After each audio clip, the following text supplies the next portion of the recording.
Freak's childhood friend Victor Van Leer has been making headlines for the wrong reasons. Following a 20-point road loss to Golden State, Freak is summoned by the Grizzlies owner for an unexpected meeting. What a life, eh, Freak? 1 minute you're playing 21 and horse on the courts in Harlem, and the next moment you're in the showroom, configuring the gunmetal and graphite exterior of your luxury car and your iPad mini. Oh, I bet you get a crazy crowd when you drive that car around the block in the old neighborhood, huh? Yeah, I'm living the dream. Bad pandemonium. But folks from back around the way are real proud of me. Yeah, I hear you. Local kid makes good. You know, it kind of reminds me of when I took my tech stock public and I rang the New York Stock Exchange bell, and my mom's friends called her up and said, "Maggie, is that your son on Bloomberg News this morning ringing the bell?" And my mom says, "Yes, sirree, Bob, it was him." That was a great moment, Freak. And you know, our lives are like a pearl necklace of great moments, all strung together with the finest silk thread of memories. And we have to be very careful how we cultivate those pearls and we thread that necklace. Does this meeting by any chance have to do with Vic Van Leer? I grew up in the burbs, Freak. I wasn't poor, upper middle class, comfortable. My daddy worked as an accountant for one of the largest insurance firms in the country. Smart with his money. Mom didn't have to work. I went to boarding school. And then my dad died of a heart attack when I was a freshman at MIT. I was a movie geek, wanted to be a civil engineer, but I made my fortune by becoming a hybrid of both those interests. My dad didn't want me to be an accountant. Oh, listen to this. My best friend was a guy named Isidore. Yeah, we called him Izzy. He was one of the smartest human beings I have ever met in my life. I mean, Izzy was taking second-year college calculus courses as a high school sophomore, right? Straight A student, full ride to MIT. Izzy had the world at his fingertips. But he was always looking for trouble, and trouble found him. He ran with the wrong crowd. And when we got to MIT, he got this great job working for a financial consulting firm in Boston. But every weekend, he would fly to Vegas. You see, Izzy had a system for counting cards in Vegas that had the big casinos on the Strip. Oh, stymied. He would come back to MIT with suitcases filled with $200,000 in cold cash. What? Yeah. So your man Izzy was getting hit off like that? Like a fat rat in a cheddar cheese factory, Freak. Okay, so what happened to this dude Izzy? Because he's dope. No, not dope. Dead. After he'd been missing for 3 weeks, the Nevada State Police never found hide nor hair of Isidore. And our friendship took a hit when he asked me to hang out with him in Vegas, and I said I wouldn't do it because I knew he was on a dark and twisted path in his life. And yes, he was my dude. But no way was I gonna throw my life away trying to show my loyalty to a guy who really and truly didn't understand what loyalty was all about. So this meeting is about Vic. Correctamente. Okay, well, sir, Vic isn't Izzy. And why's that, Freak? Well, for one thing, you and your dead friend Izzy didn't grow up poor. Me and Vic grew up in a neighborhood where we had to look over our shoulder every 2 seconds to make sure nobody was going to walk up on us and rob us. True. Izzy and I did not grow up in the hood. But we, like you, thankfully grew up in a 2-parent household. But even that wasn't enough for Izzy. He wasn't satisfied. He was always looking for a 5-alarm fire when he already had the warmth and comfort of a loving family. This is not about class warfare, Freak. This is about the consequences of making bad choices and risking it all when you feel like you have nothing to lose. Vic is like a brother to me, sir. But you shouldn't be Brother Vic's keeper, Freak.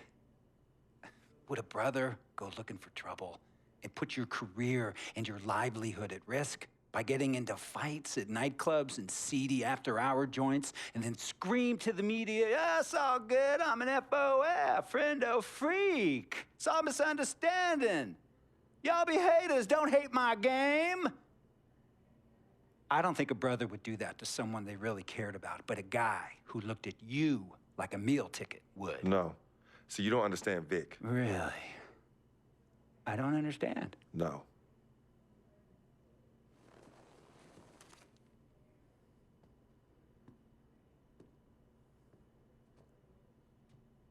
Look, man, it was a misunderstanding with the guy in the next VIP booth. His honey started flirting with me, so naturally I started flirting back. Next thing I know, Captain Cornball's off my grill piece beefing. Next thing he know, he got a two-piece and a biscuit on his left eye. Hey, I don't know who hit him, and it damn sure wasn't me. Hey, Captain Cornball's mad because I'm an FOF, friend of Freq. Hey, but check this out, though. He needs to train that hottie before he leave the house, though. Yo, he's hotties ain't loyal, man. What's there to understand? Are you freaking blind? You know, I just want to know, how much did you pay your lawyers to make all this go away? Almost 100,000. Excuse me, son, I'm sorry, I couldn't hear you. I said I paid almost $100,000. Exactly. And if you keep riding shotgun with Vic, you're gonna go broke. Quick, fast, and in a hurry. Look, Vic is my friend, and I grew up with him. How many times I gotta tell you, sir? Freq, this is not a request. I am not asking you to do this. I am telling you to do this. And the first order of business is that Mr. Vic Van Leer is banned from traveling with you on the road. Vic is banned from the locker room. And Vic is banned from this arena. And if I catch this guy, Vic, in or anywhere near the facilities, Mr. Vic Van Leer will be arrested for trespassing. Are you serious, sir? Brother, I'm as serious as cancer. We all know that can be deadly. You know, when me and Vic were kids, playing summer tournaments at the Dome, we always imagined making it to the pros, right? And after the crowds left, just a street light was on the court, like 11:30, 12 midnight, even 1 in the morning sometimes. We used to practice player introductions, running on the court, giving dap, high-fiving the teammates. Vic, he would act as an announcer. You know, he would introduce me, announce my name on a loudspeaker, and the Jumbotron would flash my image like a little guy dressed in long shorts and a jersey. And now, fresh off his 3-game, 62-point scoring streak, the youngest player to ever do so in NBA history, Frequency Vibrations.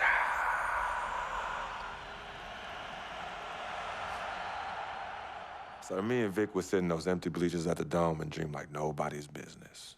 And now I'm living a dream. For real. And in so many ways, Vic was part of that. Please,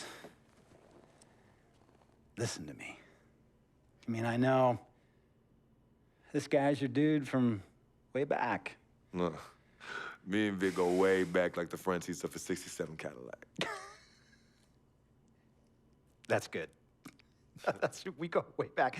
Did you say front seats? Front seats of a '67 Cadillac. We go way back like the front seats of a '67 Cadillac. Well, Jiminy Crickets. I'm gonna be the hit once again at Herbie Allen's Sun Valley Shindig because my fellow billionaires love it when I walk and talk that talk. So that almost sounds... No, let me tell you exactly what it sounds like. I respect, admire, and most importantly, love you as a human being and a role model. But I pay you a lot. And I mean, I pay you a lot of money to play for my team. And I am in this game to win it. And you can't win it with an albatross around your neck like Vic. So Vic is done. History.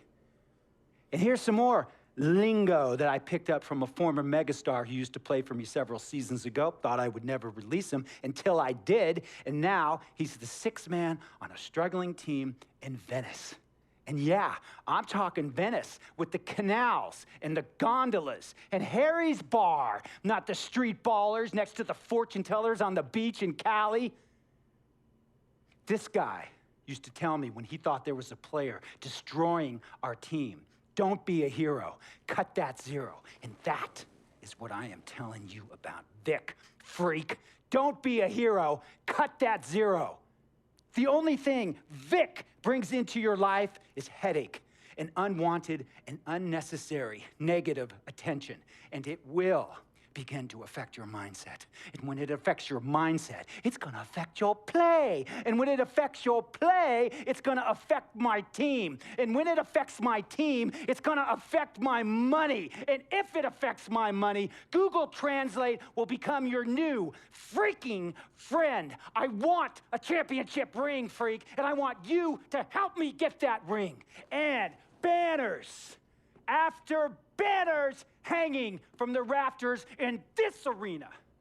So, freak, hear me clearly and hear me good. V-G-G,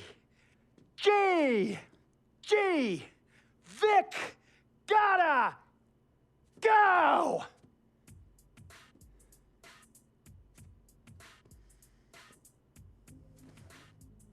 Handle your business. And remember, that contract you signed contains a morality clause, a very important clause that revolves around your conduct on and off the court, and how it can negatively impact my team. Now, I don't want you to have to learn Italian or Croatian as a second language. And hey, playing pro ball overseas, there's nothing wrong with that. But the arenas are nothing like this, nor will the money be the same. And on top of all of that, this is the US of A, the greatest freaking country in the world. Ask yourself, is Vic worth all that? Think about it. Think long, think wrong.